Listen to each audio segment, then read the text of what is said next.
Gorapu Show, no koprol, no party. Oke, pribadi malam hari ini luar biasa sekali. Torang lagi dalam keadaan yang super luar biasa. Dan torang lagi ada di puncak sekarang, puncak Pinus Dulamayo, menikmati liburan. Wah, menikmati liburan dan torang lagi rame-rame di sini menikmati segala macam hal yang berbau alam. Wah. Dan kita sekarang sudah ditemani Kavino. Wah, luar biasa. Dan ini merupakan salah satu yang Ana dapat dari sebelah. Ini Bapak Yowan ya, selamat bergabung ini. Ini pertama kali podcast di luar studio ini, Pak. Wah, keren ya. Nah, Pak Yowan ini kan saya kenal baru ya. Baru saya kenal, baru ketemu. Aktivitasnya apa, Pak? Kalau aktivitasnya ya kerja kalau di Gorontalo ini. Oh, kerja. Oh, mau dengar dari logat ini rupa lain ini logat ini. Aslinya mana, Pak? Saya asli Kudus, Jawa Tengah. Oh, Jawa Tengah. Jawa Tengah, tapi saya lama di Surabaya. Ih, pantasan. Jujur ini apa namanya ini? Tadi kru lagi jalan kemarin ini pas baku dapat tadi di sini. Yang mana ini Pak Yowan ini? Cari-cari kan itu yang sana, yang logatnya kayak Ari Lasso. Suaranya sama. Medoknya sama. Oh, lamanya di Jawa Timur ya, Pak? Iya. Mulai kuliah saya di Jawa Timur. Terus awal kerja sampai berapa tahun ya? 6 tahunan lah di Surabaya. Oh, di Gorontalo sudah berapa lama? Kalau di Gorontalo ini jalan 3 tahun ya. 1 Desember nanti 3 tahun. Oh, 3 tahun. Luar biasa. Marketing juga, Pak? Iya. Ya, marketing. Mantap. Nah, kita santai-santai saja, Pak. Ini ngobrolin tentang hal-hal yang mungkin agak sedikit inspiring lah gitu. Ngomong-ngomong soal marketing. Nah, kenapa sampai Bapak tertarik dan masuk ke ranah marketing ini? Kalau marketing ini kalau menurut saya paling menarik ya karena kita bisa ketemu banyak orang, pengembangannya banyak banget dan ya cukup menantang gitu. Dari background saya yang ya sama sekali saya bukan marketing sebetulnya. Kuliahnya jurusan apa? Saya kuliahnya dulu S1 jurusan teknik kimia. Terus lanjut bekerja dulu di marketing, terus baru lanjut kuliah lagi di manajemen. Oh, manajemen. Oh, berarti kerja dulu di marketing. Iya. Baru ke manajemen. Baru ke manajemen. Iya. Nah, apa yang membuat Pak Yowan ini tertarik dari teknik kimia tadi. Teknik kimia. Terjun ke marketing. Kalau awalnya terus terang karena belum tahu nih mau ngapain pada saat itu. Nah, jadi memang belum kebayang mau jadi marketing atau gimana. Cuman waktu itu ada ditawarin gitu sama saudara gitu karena tahu saya baru lulus. Terus ditanyain activity-nya kan apa, ya belum tahu. Terus dicoba ke marketing bagaimana ya nggak apa-apa. Nah, ternyata dari lulus 13 tahun kebablasan nih. Oh, masuk ke marketing 13 tahun ya? Iya. Lanjutnya kapan? Setelah 13 tahun itu atau apa ini lanjut apa? Lanjut studinya. Oh, kalau lanjut studinya saya setelah 5 tahun. Berarti setelah 5 tahun kerja di marketing, lanjut studi, terus kerjaan gimana? Ya, pagi sampai sore kerja, malam studi. Oh, ngambilnya kelas kelas yang non reguler itu. Kelas malam karyawan ya. Wih, luar biasa. Nah, waktu pertama masuk marketing itu marketingnya kemana, Pak? Artinya di bagian apa usahanya? Kalau saya pertama kali masuk ke marketingnya rokok ya. Oh, rokok. Oke. Jarum di Surabaya. Wes, menjajaki itu langsung di situ. Iya, awalnya coba di situ ternyata kok asik ya. Lanjut terus. Apanya asik dari teknik kimia ke marketing, apanya yang asik? Gini, kalau dulu kalau ngobrol teknik kimia ini awalnya waktu SMA saya kepikirannya itu saya paling bagus dulu itu kimia paling bagus saya waktu SMA. Nah kepikirannya saya nggak suka fisika tapi saya suka matematika kimia. Nah jadinya saya pilihnya teknik kimia. Awalnya saya mikirnya wah ini kayaknya enak nih, cuman pelajarannya kimia matematika aku suka nih. Nah ternyata setelah masuk lah kok semua caranya kasusnya itu semua pakai fisika yang saya nggak suka. Cuman bahasanya kimia gitu. Iya. Tapi terus habis itu ya itu balik lagi ke yang tadi, nggak ngerti mau kemana. Setelah lulus itu belum ada plan, ditanyain nyoba kok ya ternyata oke gitu. Ya tapi sebentar, nah ini kan dari teknik kimia terus masuk di marketing. Nggak sulit ya untuk untuk menjalankan satu bidang yang memang bukan dari basicnya? Kalau menurut saya waktu itu saya nggak sulit karena saya ini ya lebih saya suka belajar sih. Saya suka belajar, saya coba ternyata bisa gitu. Ya memang, tapi memang harus belajarnya memang dari benar-benar nol. Dari nol ya? Benar-benar dari nol. Jadi karena kita nggak ada basic sama sekali kan. Jadi istilah-istilah marketing juga kita nggak ngerti. Tapi ada nggak maksudnya bagian-bagian yang kecil atau yang sederhana yang ada di basic keilmuan, tapi ada saling berkaitan juga? Ada. Contohnya kalau jualan hitung-hitungan. Nah itu kan ada. Oh iya. Oke. Oh iya benar. Nah setelah menjejaki marketing ini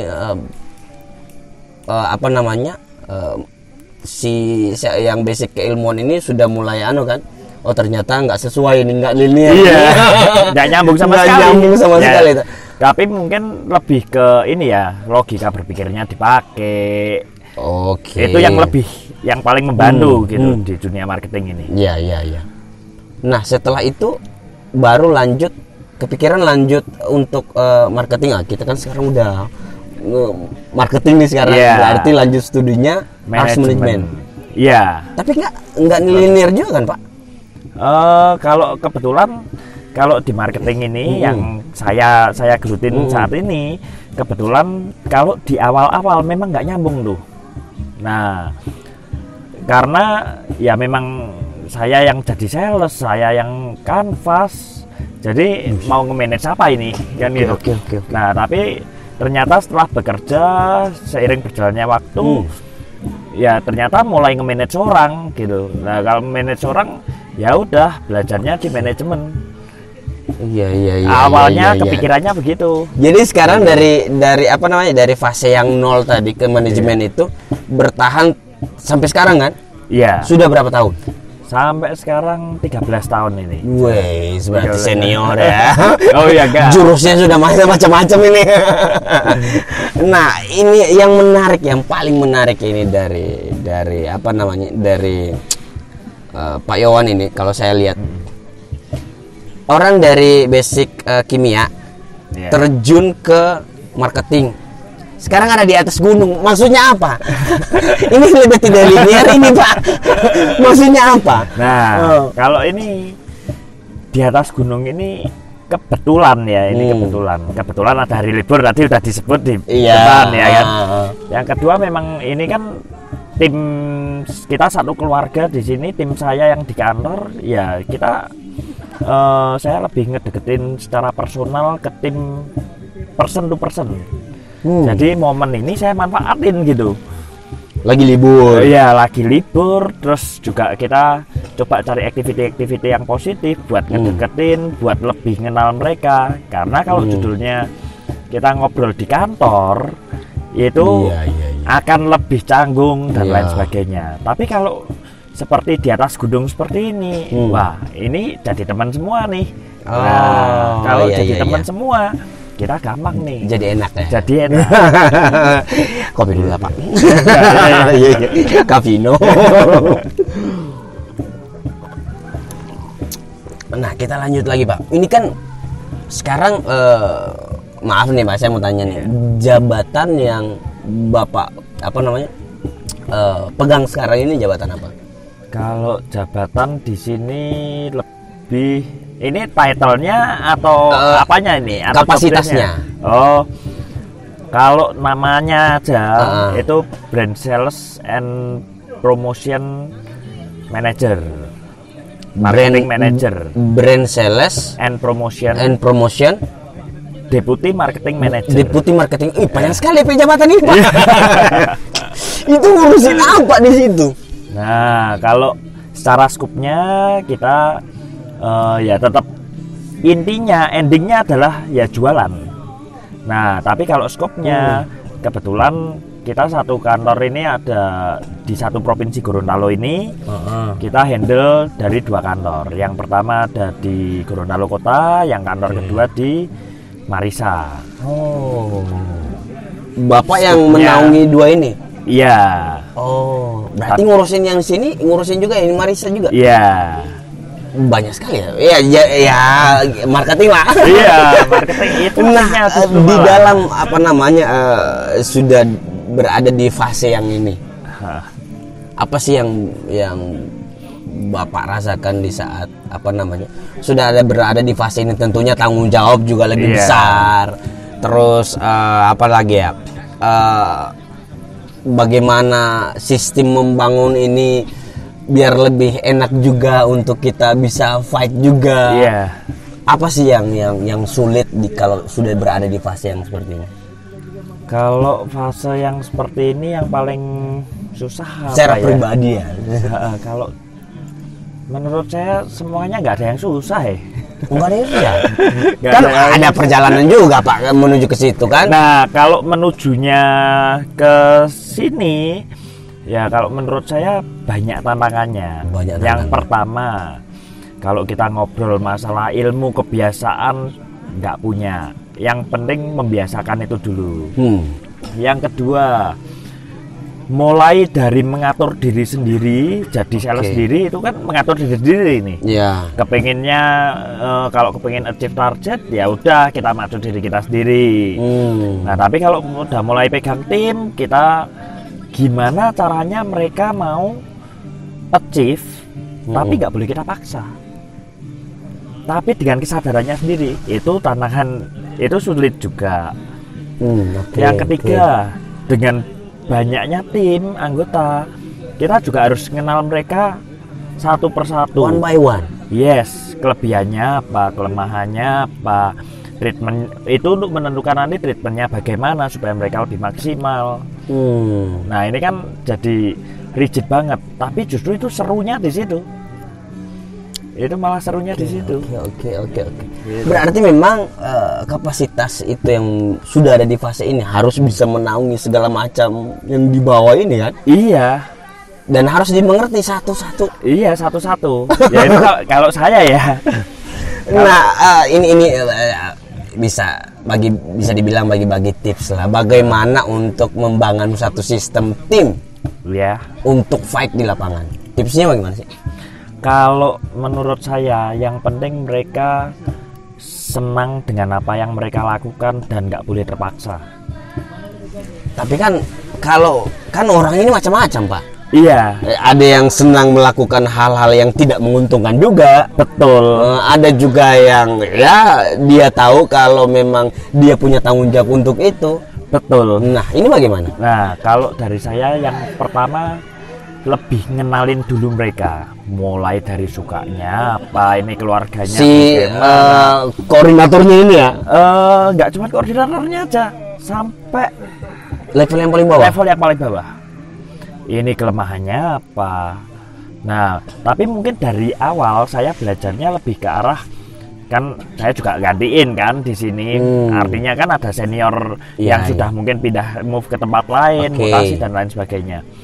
Nah, salah satu tips yang mungkin saya jalanin dulu ya, yang di awal saya minta list tuh namanya mereka ini karyawannya siapa aja.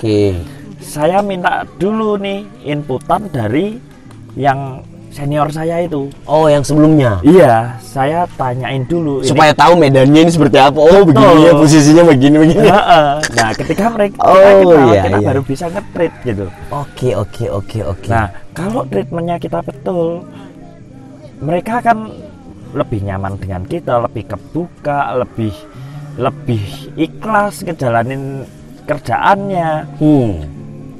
Nah, sebetulnya kalau menurut saya ada dua hal ya. Yang pertama adalah mereka ini seneng dulu dengan apa yang mereka lakukan. Nyaman dulu. Oke. Yang kedua, mereka mesti ngerti kenapa melakukan itu, kenapa nggak melakukan yang lain. Oke. Kalau menurut saya itu sih yang coba saya bangun. Ya, oke.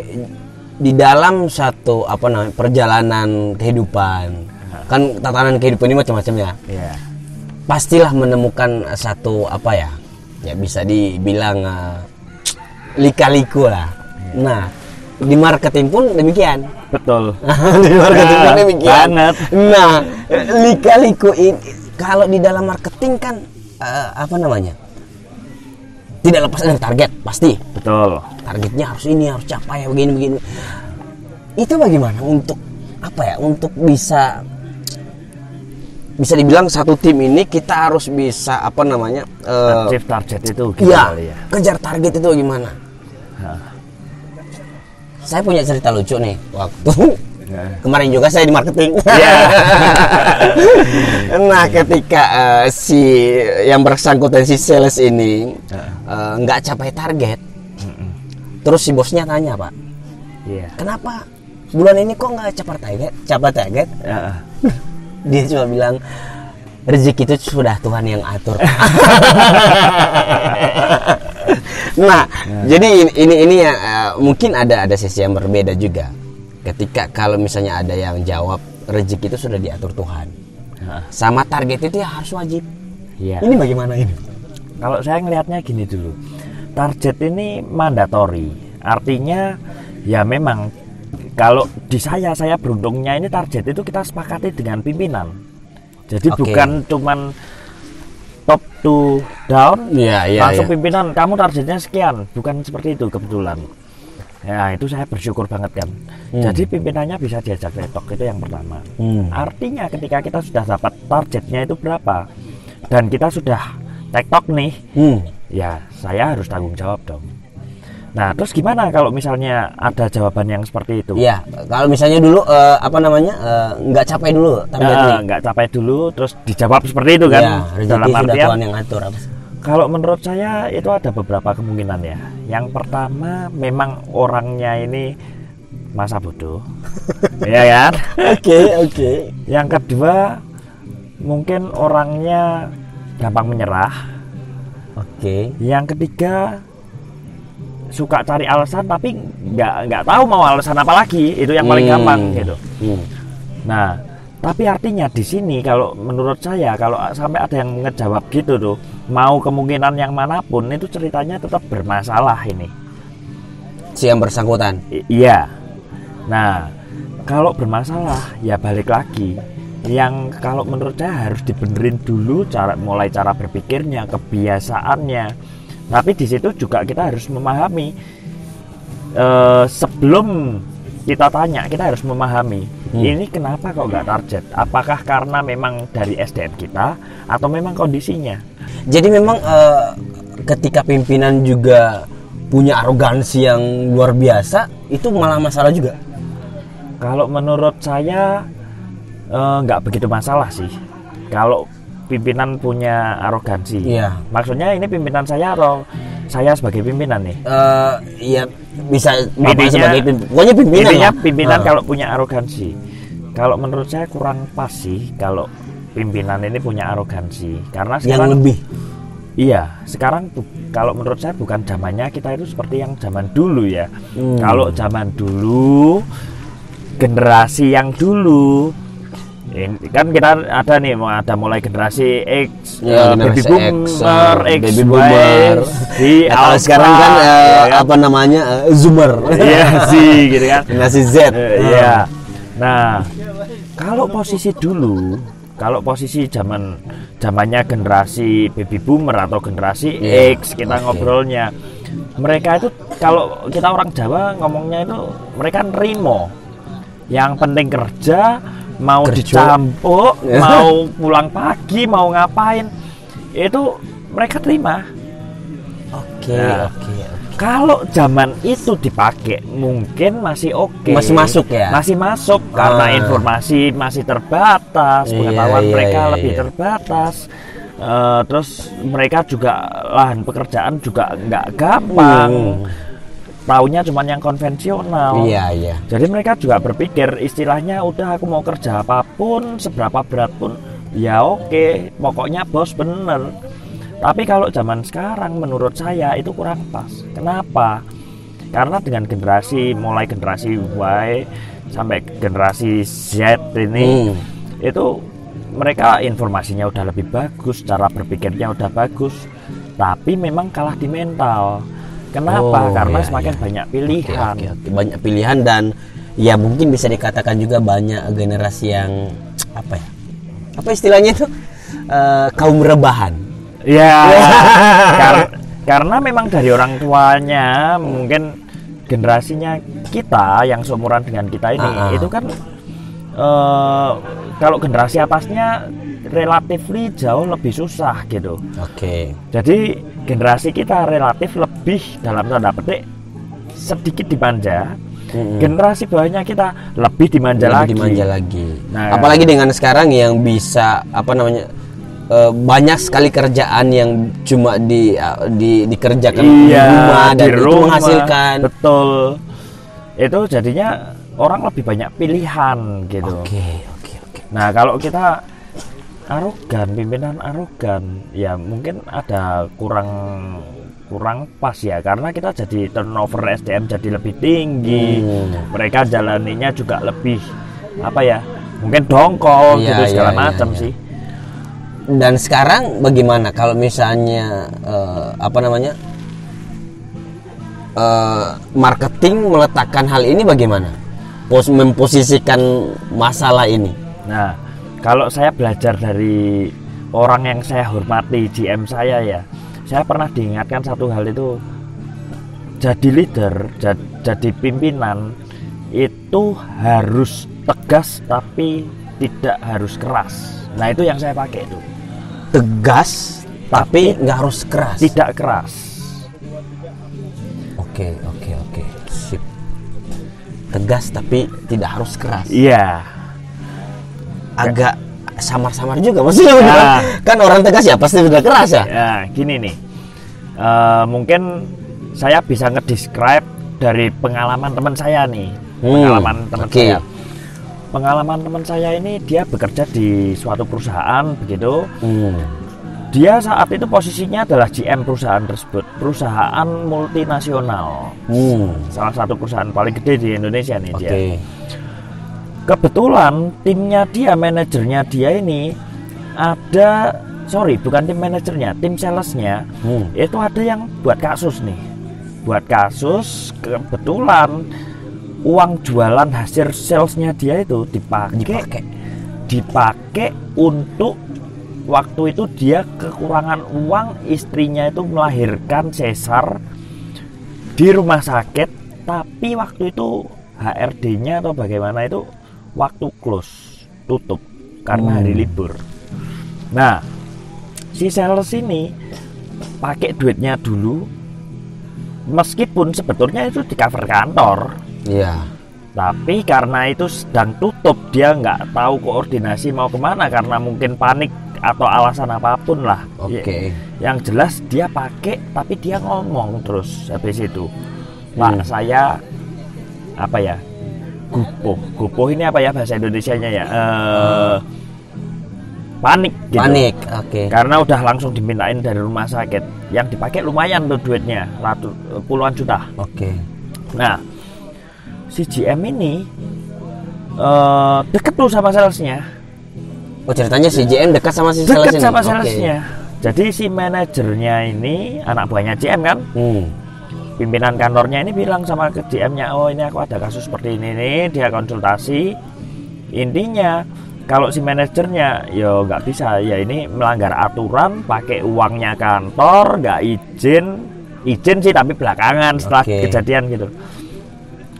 Dipakai rekomendasi dari marketing manager ini di PHK nih karena fraud. Oke. Ya. Nah, si GM ya setuju, dia tegas, dia menjalankan aturan perusahaannya, bener kan, di PHK. Tapi yang pertama, dia bisa ngasih empati ke salesnya itu bahwa dia ngerti kondisinya. Yang kedua, dia ngerti kok sebetulnya ini kerjanya bagus, jadi dia ya tetap menyalahkan, tetap ngasih konsekuensi dengan PHK tadi. Oke. Yang ketiga, tapi dia dicariin kerjaan tuh sama GM-nya, si sales ini. Oke. Nah, mungkin saya paling gampang ngedeskripsinya gitu. Jadi dengan bahasa yang baik tadi, dengan empati segala macam, itu kan nggak keras, Pak. Nah, terus dia ketika ngasih PHK itu tegas. Ditambah empati yang terakhir, direkomendasiin ke temennya, dicariin kerjaan lagi. Nah itu kan tapi hal-hal yang seperti itu bisa tidak mau dikembalikan, itu tergantung pimpinan seperti apa dulu. Oh iya, itu masuk ya Pak? Masuk. Ya pasti tergantung personalitinya. Terus kan kita nggak bisa ngomong semua pimpinan, oh pasti semua seperti itu, kan nggak bisa. Cara nge-treat orang, apakah treatmentnya kalau yang keras itu salah? Ya belum tentu, tergantung kasusnya juga kan. Iya. Oke, luar biasa ya. Nah, satu lagi Pak Yoman, ini berbicara tentang marketing lagi, lebih sedikit ke hal-hal yang lebih sederhana sebenarnya. Pasti semua hal membutuhkan ide. Betul. Nah, ide di marketing itu bagaimana? Maksudnya apa yang maksudnya bagaimana ya? Idenya itu seperti apa? Kalau misalnya kita kan punya tim yang besar nih. Iya. Nah, kan ini bisa jadi kompetitor antar tim.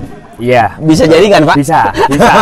Nah, jadi bagaimana kalau misalnya mau bikin satu ide untuk tetap satu jalur di dalam marketing yang sesuai dengan naungan kita ini? Iya. Tapi bagaimana juga untuk membendung ini sudah kotak-kotak ini? Berkubu-kubu. Iya, berkubu ya, kotak-kotak ya. Kompetisi. Iya, kompetisi gitu. Nah, gitu. itu idenya itu bagaimana sih kalau misalnya mau bikin ini, kalau orang juga keras, ya mereka lebih keras di lapangan pasti. Iya. Kotak-kotaknya lebih keras. Iya. Tapi kalau macam istilah orang tahu lombo-lombo juga, ya mereka juga pasti juga akan gitu ya. Iya, pasti juga akan ngaruh juga di target. Nah, bagaimana itu untuk bisa membuat itu lebih, pokoknya bisa jalan lah. Kalau dari saya, menurut yang pernah saya jalani ini saya juga punya guru nih. Saya kalau banyak sekali gurunya. Iya. Karena kalau di marketing ini semua orang kalau kita ketemu jadi guru saya tuh. Iya. Oke. Pasti ada yang positif tuh. Iya. Nah, ada 2 cara minimal. Yang pertama, dari guru saya ini pakai konsep ATM. Amati, tiru, modifikasi. Amati, tiru, modifikasi. Teknisnya seperti itu. Tapi yang kedua, kalau dari saya itu ide selalu bisa dari top to down atau down to top. Artinya dari atas mandatori harus, bisa juga dari bawah kasih ide. Tapi tugasnya kita apa jadi leader? Ya malah justru mikirin mana dari semua ide tadi balik ke konsep yang pertama, amati, tiru, modifikasi. Nah, dari situ kan udah ketemu konsepnya nih. Ketika ketemu konsepnya, kan berarti PR-nya gimana mungkin mereka ada si A menyampaikan ide pertama, si B ide kedua, si C ide ketiga. Ternyata yang kita pakai cuma 1, 3 itu kita gabung mungkin. Nah jadi yang B gimana? Nanti kan jadi nggak enak hati dan lain sebagainya gitu kan ya. Iya. Nah kalau saya balik lagi ke 2 hal tadi yang saya sebutin di awal. Yang pertama adalah kenalin orang itu tim kita gimana. Yang kedua kita ajak mereka berpikir seperti apa yang kita pikirin dalam artian, tapi artinya ini juga diskusi, pikiran kita nggak mesti bener ya.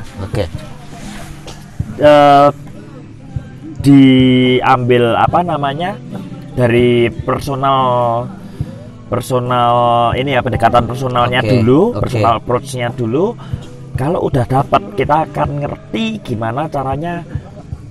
Oh, aku harus ngomong sama si Ani, harus dengan bahasa yang gimana, harus ngajak cara berpikirnya gimana supaya dia ngerti nih. Kalau mereka itu sudah dapat empati, sudah ngerti apa yang mereka lakukan dan kenapa melakukan itu akan lebih minimalisir. Bukan berarti hilang sama sekali, enggak, tapi itu akan lebih minimalisir dan mereka lebih terima jalaninya. Karena ngerti yang mau dijalanin ini apa. Iya. Jadi balik lagi ke situ sih. Iya. Nah, satu lagi, lebih menukik ini.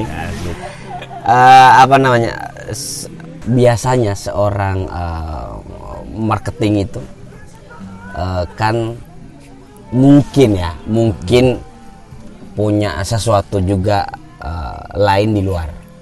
Maksudnya usaha lain di luar. Nah, ini pertanyaannya gini, mana yang susah? Mau masuk di sistem yang maksudnya jadi karyawan dalam satu naungan yang sebuah perusahaan, atau memulai usaha dengan sendiri? Kalau dari saya, yang sulit ini Pak ya, yang sulit sulitnya. Kalau menurut saya lebih sulit yang sendiri nih. Kenapa?